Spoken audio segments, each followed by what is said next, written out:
Hello everybody, my name is Spoons Rattling, and welcome to another video where today we are covering the next tier of items for the Risk of Rain 2 item tier list. So we have, of course, red items up next. There's not as many of these as the others, so this video is going to be a little shorter than the others. But, you know, red items tend to be a lot more impactful than some of their lower tier items. So let's get into it. First up, we have Brilliant Behemoth. Now, Brilliant Behemoth is a personal favorite of mine. This, of course, makes all of your attacks have an explosive effect, basically. The explosion size is based on your proc chance, so something like Railgunner has a explosion 3 times bigger, where someone like Multi with nail guns has one that's 70% as large.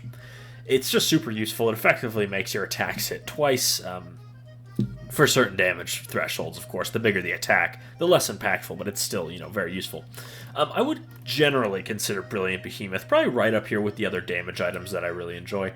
I don't quite think that it's a run maker, but it is one of my favorite reds, which definitely gives it a lot of benefits. I'm actually going to put it above the other damage items. I'll throw it in right in the mix with ATG and Ukulele. Some people confused why these weren't S tier. It's just because I'm really reserving S tier for things that make runs and can very easily make runs snowball into successful things. And Wax Quill's just up there because it's a meme between me and my friends. Ceremonial Daggers. So this is a fairly mediocre red in most situations, in my opinion. Outside of Forgive Me Please, where it can become very useful. It's, you know, even outside of that, it's still a red item. That's not one of the detrimental reds. So it's useful enough just to add a little bit of extra crowd clearing. Though I'm going to say Ceremonial Dagger, certainly not one of my favorites. Doesn't do much for really any of the boss fights. But it's still a solid item. I'm going to put it probably right at the top of B tier. I think Ceremonial Daggers is something quite a lot of people like. And hey, fair enough. When I am running Forgive Me Please, I almost always use it, but outside of that, I tend to find that it very quickly loses its efficacy. Frost Relic is... it's alright. It generally scales very well into the late game, just because further into the game, there's going to be more enemies, there's going to be more things for it to kill to keep self-sustaining, and it can get to a rather large AoE. It does give you a wider camera angle, which can be surprisingly helpful for dealing with enemies that might be behind you. But I think Frost Relic is similar to Ceremonial Daggers, so I'm probably going to put it a little lower, probably right around here, where it works very well with certain survivors and builds, but it isn't super universal. You know, characters like Railgunner or Engineer very often are running around outside the fight, though I suppose with his turrets, but I'm talking about Engineer himself, you know. Or someone who often has a lot of downtime in between their big attacks, whether that be someone like... what's her face? I already mentioned Railgunner, not that one. Loader. Where, you know, obviously her cooldowns aren't long, but she often flings herself off the map, so it can take, you know, 15 to 20 seconds to get back into position to skewer the next 100 enemies with one punch. Next up, we have Happiest Mask, and Happiest Mask is a very funny red, so that definitely gives it benefits, though it can unintentionally almost instantly kill your run. If you get this and then loop and you go to somewhere that can spawn a Clay Dune Strider, if you get a Ghost Clay Dune Strider and it starts sucking, you will die in like a quarter of a second, because if you're unaware of how the ghosts work with Happiest Mask, they do 300% more damage, and Clay Dune Striders suck already does, you know, or no, I think it's 1500% more damage. So Clay Dune Striders, whose damage is already relatively, you know, that drain can be powerful, crank that up to an insane amount. I saw my friend die again in like a second, maybe, when the ghost will inevitably start sucking because its health drains passively over time, and when it reaches 30%, it goes into suck, and if you're nearby, it will kill you, and it's very unfortunate, but also very funny if it happens to someone else. This is probably like a C tier red, honestly. It's too unreliable to really do much. So I'm going to put it with a lot of these items. The items in C tier, sort of the do-nothing items, as I call them. Probably some of them are a little high, but honestly, again, they're do-nothing. A lot of the stuff in C and D tier is very interchangeable, in my opinion. They fill very similar roles. They're just kind of filler items for the most part. And Happiest Mask is at the top of that, because it's funny, but it's really not beneficial to your run in any way that really matters. Head Stompers, it's hard to not put Head Stompers up in S tier. They're super useful for everyone, even someone who already is immune to fall damage, i.e. Floater, Artificer. It's useful to have the extra jump height, and head stomping when you jump up and press E can be a very useful way to cheese bosses, any of them really. Very useful to get through the teleporter events. Can be surprisingly effective crowd clearance. Overall, head stompers absolutely fantastic. I'm going to put it right up here, just behind white scrap and lenses.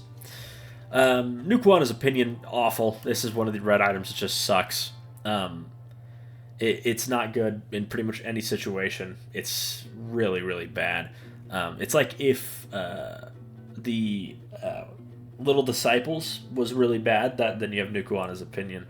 I'm not gonna put it in F tier because I'm only putting F tier for items that are like an active detriment. But yeah, I'm gonna put it like right here because a lot of these ones up here, they at least have some use. You know, pennies can be useful in the first couple stages. PSG is useful for plasma shrimp. Hunter's harpoon can have a niche use with Forgive Me Please. Leeching seed useful with like multi, and bison steak gives, you know, extra spikes to false sun, and stun grenade can, if you get lucky, stun people. Nukuana's just almost completely worthless. Tesla coil,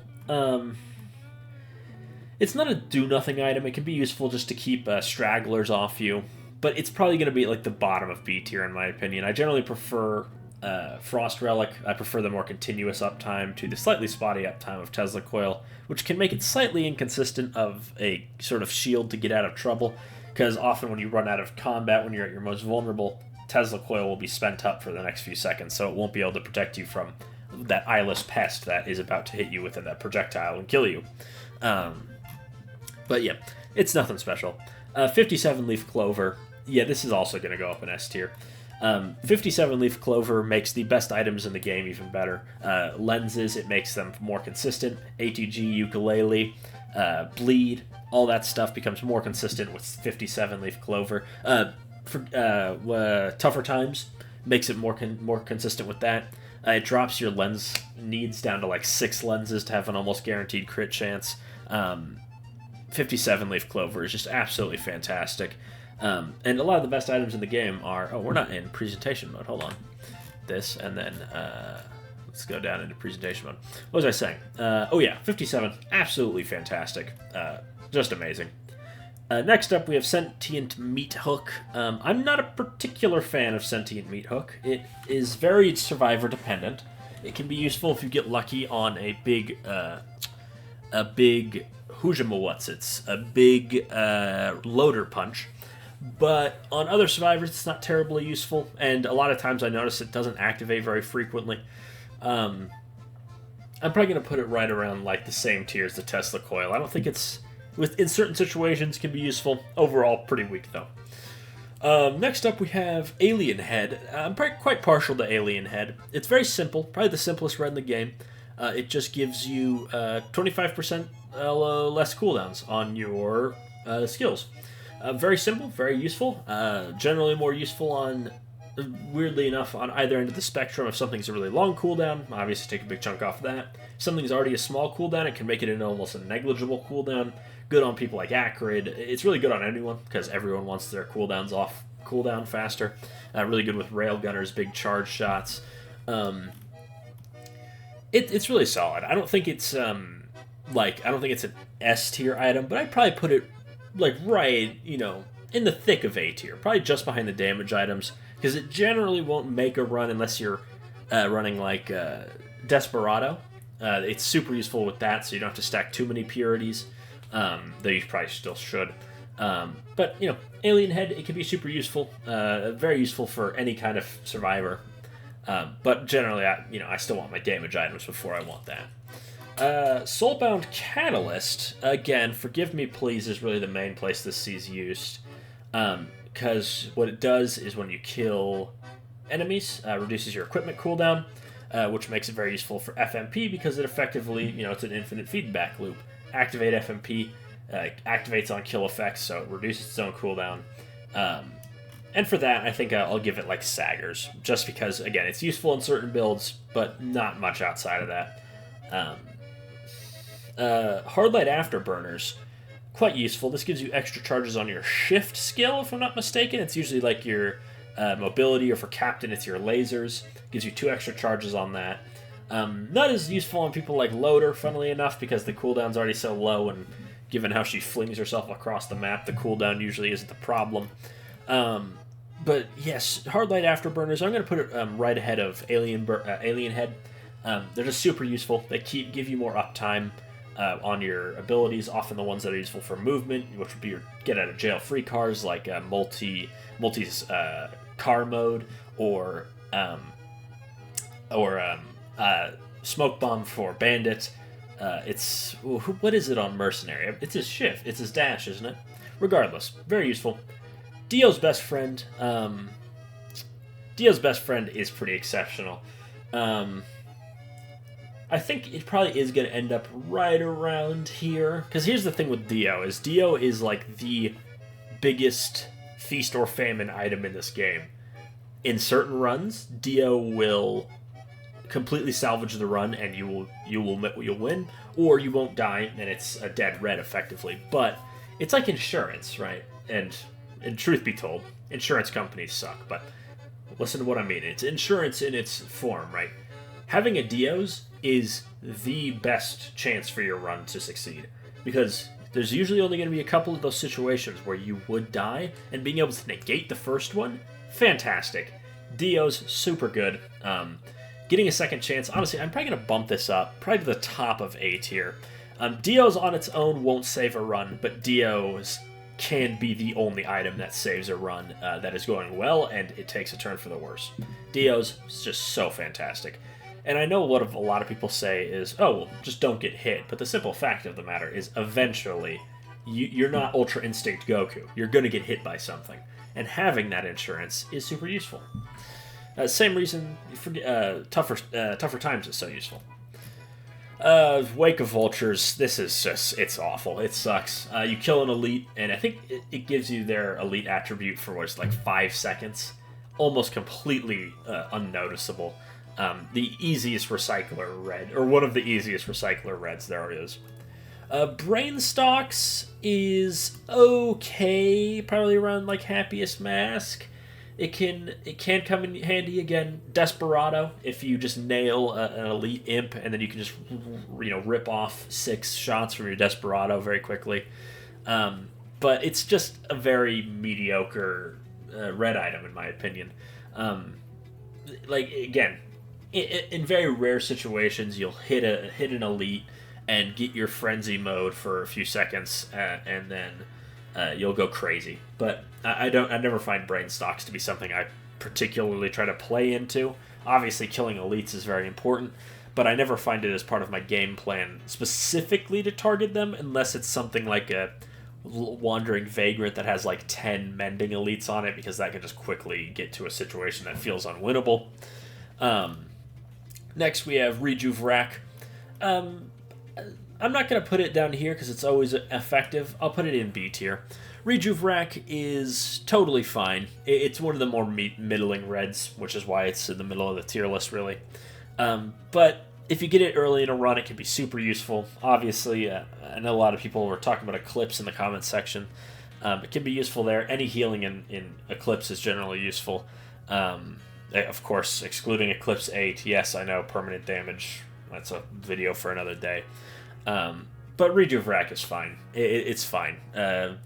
It doesn't hurt you. It's one of those items that really falls off as the run goes on, because generally you'll only be healing up super slowly at the start of a run. Later in the run, you may have 5 slugs, or a few bustling funguses, or enough harvester scythes to keep yourself in the fight.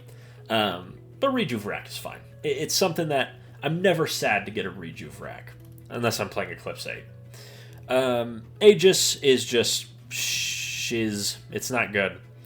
I'm going to put it above Nukuanas and all that, just because I think it's more useful than them, but not by much. It can, like, with certain heal builds, you can reach a point of being, like, almost invincible. When you build into Aegis in like a very strict way, it is really fun because you just feel like you're unkillable, right? People will hit you with the huge, like a stone titan will hit you with a fist into a laser, and then you're just still at full health and you feel like a god. But that, of course, leads to what I call the biggest enemy in Risk of Rain, is your own ego. Because there's been so many runs where I feel completely untouchable. I'm one-tapping enemies, and I get lax, and I kill a ball on the moon and die to its fire. So, definitely be careful of that. But Aegis, not very good, but can be very fun if you build into it properly. Shattering Justice is fantastic. I'm going to put it up here with Brilliant Behemoth. Shattering Justice, hit someone 5 times in rapid succession, and they get negative 80 armor, which is like not quite double damage taken, but I think it's getting to that sort of range. And overall, it's really useful. I'm always happy to see Shattering Justice. There's certain survivors where it's not good, i.e. like solo loader can really struggle to activate it and then have it be up by the time she's ready to launch her big punch. But I think it's strong enough on most of the survivors that I can justify putting it up here. It's fantastic. Really good on Captain, because every shot will just apply Shattering Justice so long as your pellets land. And you can charge it up to make that a guarantee. But it's just useful. It's a really consistent way to do more damage to enemies. And it, I'm always happy to have an anti-armor red. Next up, Resonance Disc is really not good. Resonance Miss is what I don't call it, but I'm going to say that I do. Because this thing, kill 3 enemies and then have it shoot off into the ground. Like maybe once in 100 runs that you have Resonance Disc, so we're looking, 1 in every 800 runs. Will Resonance Disc line up just perfectly when you have a crowbar in hand or whatever build it is, and it'll launch into a Wandering Vagrant and instant kill it. But most of the time, it will aim at a imp and miss, or aim at a wisp and miss. Resonance Disc is just not very good. Speaking of mediocre, Interstellar Dusk Plant. I'm going to put it here. Again, mainly just because of Forgive Me Please. It's not as essential as something like Soulbound, which, by the way, I'm going to move Soulbound up here. But it's not essential as other ones are. But with Forgive Me Please and a couple of gestures, you will have the entire map covered in healing, which is another way to feel like you're invincible. And hey, if you have Aegis, that works out pretty well, I guess. But overall, I think Interstellar Desk Plant is just fine, but nothing special. Next up, we have Captain's bots. These are technically a red item, though I find it hard to rank them because they're not really an item. There's very specific ways. What is it? Artifact of metamorphosis or something like that, where your character changes every stage. That's the only way to get microbots on other characters except for Captain. But I will say, microbots is super useful. If you run Captain for like, a good dozen or 2 dozen runs, you'll really miss microbots when you go back to another survivor, because they can just be really good. Scales with attack speed and just deletes projectiles. While it won't protect you from wisps, blind pests, some of those annoying things in the game, or was it eyeless pests, the flying ones. It's really solid. And honestly, I think if it was in the general red pool, I would put it in S tier just because negating projectiles is so useful. There's a lot of stuff you think aren't projectiles that are. If I'm not mistaken, Mithrix's pizza is a projectile, which is really weird, but if you stand in the right place, you can negate it. And it's just super useful for team survivors, and it passes on to your bots, right? So if you have a bunch of drones, and they're, of course, all hanging around you, you will become very hard to kill at range, which is one of the most common ways to die, I find, in Risk of Rain. Okay, so we covered all the base game ones. Next, we have Survivors of the Void. So, first up, Laser Scope. Pretty easy S tier, in my opinion. It's just super useful. Doubling your crit damage, which is already doubled, so it's, a 400% damage bonus, is huge. Even with just a couple lenses, even if it's not like you don't have full crit chance, you'll be when you hit those crits, you will feel it. Very useful. This is probably a little high.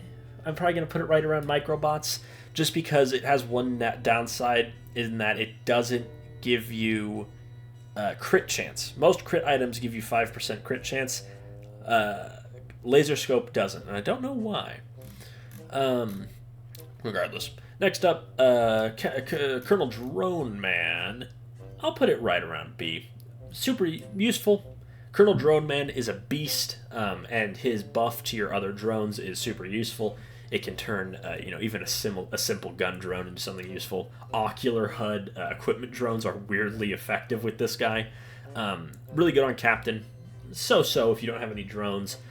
So he can be a little iffy if you get him on the red soup on the moon. But overall, I think he's solid enough that I can, in good conscience, put him top of B tier. And also, I mean, you get Colonel Drone Man, and that's a really funny name. So, and he wears a little hat. Really good on Engineer as well, because his turrets gain the extra machine gun and rocket launcher, which is huge on Engineer. Next up, we have Ben's Raincoat, one of my most hated items in the entire game. This is like the epitome of a do-nothing item. Generally, I never have Ben's Raincoat in the very rare circumstances it would be somewhat useful. And the only time I can think of that is Malachites. And even then, if I touch a Malachite spike, I'm running for the hills anyways, because Lord knows I'm not staying in the fight. Even with this thing, it's pure instinct when I'm fighting Malachites. I hit the spike, I'm out of there. Does a lot of damage, negates you from healing. I'm out. I will hit every escape button I have to get out of there. I don't care if Ben's Raincoat negates one instance of the spike. It's not even useful against, like, grandparents. You can't tank grandparents very effectively with Ben's Raincoat, because, again, it doesn't last long enough. I hate Ben's Raincoat. One of my least favorite reds, if not my least favorite. On the other hand, on a more positive note, Pocket ICBM, fantastic. Very rare where I will have nothing that's useful for Pocket ICBM. If you're running Remote Caffeinator and Fireworks, super useful there. It triples Engineer's Thermal Harpoons, super useful there. ATGs, of course, Plasma Shrimps, super useful. Pocket ICBM is fantastic. And DML. DML is super useful with this because it gives you 3 times the rockets. Pocket ICBM is just fantastic. It is a little build specific, which usually I do knock items for, which means I'm fine with that. I love Pocket ICBM. It's very often that I have at least some sort of missile item in my builds, so that's never a bad day for Pocket ICBM. Symbiotic Scorpion. I'm going to probably just put this right next to Justice, because these are effectively Crowbar and Bleed, but for anti-armor. Are you a big hitting character that hits kind of slow? Then you want to use Justice. If you're a rapid-fire character, Symbiotic Scorpion. Striking Scorpion, there's a little bit of my warhammer coming through. Symbiotic Scorpion, though, really solid. I believe it's at least the only consistent way to reach minus 100 armor, which is the max you can get to. Do be careful. If this gets into the hands of Mithrix, it can very quickly kill you. Same for Shattering Justice as well. But Symbiotic Scorpion, really solid. Anti-armor, always useful. And it gives you a scorpion tail, which is cool. Bottled Baos, as some may say, is just kind of a silly red. I'm going to put it right next to Happiest Mask. It can be very inconvenient, but also it could be very funny, because you could get, any equipment in the game. So you could be firing off your black hole and then also shoot off a Prion accumulator right in the same direction for a wonderfully beautiful combo. Overall, I think Bottled Chaos is just silly, and I like silly items, but I'm kind of just looking at strength here. And its strength, I think it's a C tier, and also below these two. Next up, we're on to the Survivors of the Void. So I'm not the most familiar with these reds. They're still very new. Or Seekers of the Storm, not Survivors of the Void. First up, we have... This is... I always call this, Goaded Mark, not Death Mark, because it's effectively the same thing. but reverse, right? If you have 5 buffs, you're marked for greatness, and that gives you a bunch of buffs. I'm not familiar with exactly what it gives you, but it is pretty solid. It just gives you extra attack speed, presumably damage, speed. Really solid, though, of course, build dependent. So I'm probably going to drop it right around, like, Frost Relic is what I'd say, because it can be a little iffy getting those buffs up. But things like, it's sort of the weird times where, like, Prayer Beads is really useful, because that's constantly up. Really good with, very good with, Forgive Me Please, funnily enough, because you'll often have Berserker Pauldron or Chronic Expansion or something along those lines that's constantly up. And overall, I think it's a solid red, just nothing outstanding.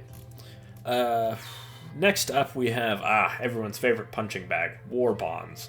Now, we do know War Bonds is in for a full rework. I will do an update to this when the item reworks come out, just to move things around. But this is just for pre-rework if you're watching this in the distant future. So, War Bonds is awful. I'm putting it above Ben's Raincoat. I don't know why. I just hate Ben's Raincoat so much. And War Bonds also sucks, but so does Ben's Raincoat. They're the worst reds in the game, no doubt, in my opinion. And I think they both suck. So next up we have this, which is Meteor Impact is not its name. But I know that's what its description is. What is it? It's like the Wand of Destruction? No, that's not right. What is this thing called? Oh, I'm completely forgetting what the name of this is. Oh my. Okay.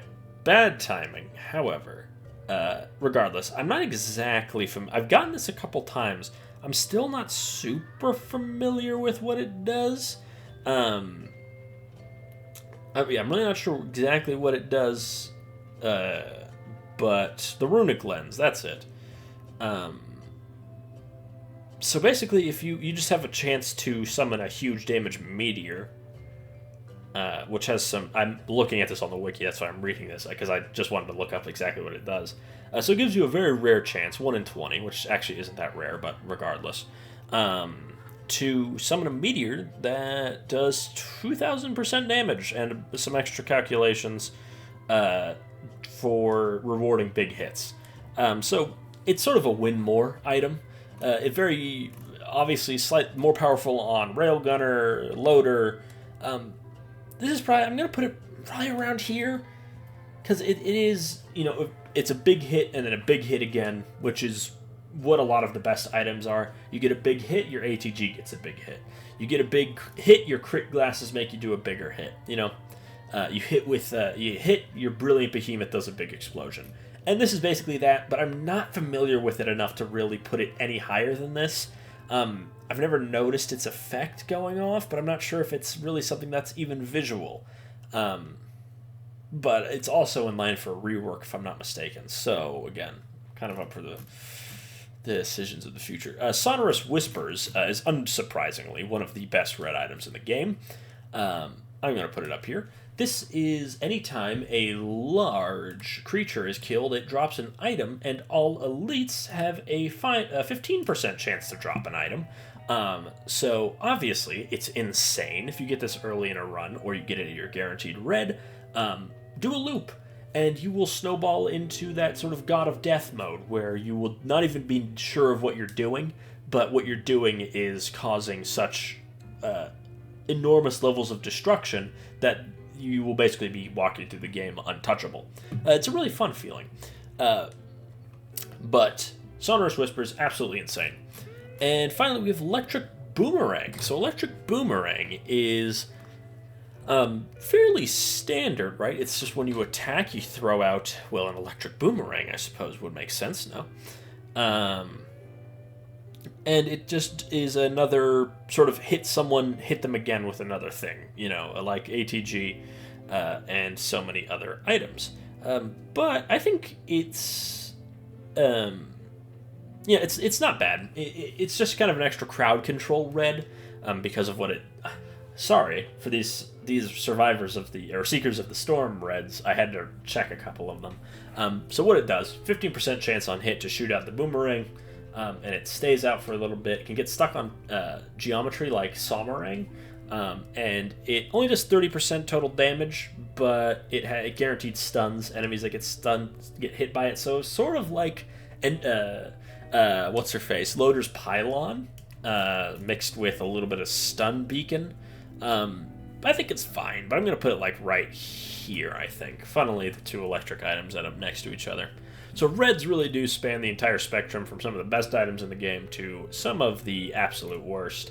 Arguably, actually, I could say that War Bonds and Ben's Raincoat are worse than Hunter's Harpoon, because Hunter's Harpoon at least has a niche use in Forgive Me Please, which is really funny. But I won't do that because Hunter's Harpoon is worse. Anyways, that covers the reds. Next up, we'll do the boss items, and then the lunar, then the equipment, and then and then the void items. What are they called? Void items, right? Void items?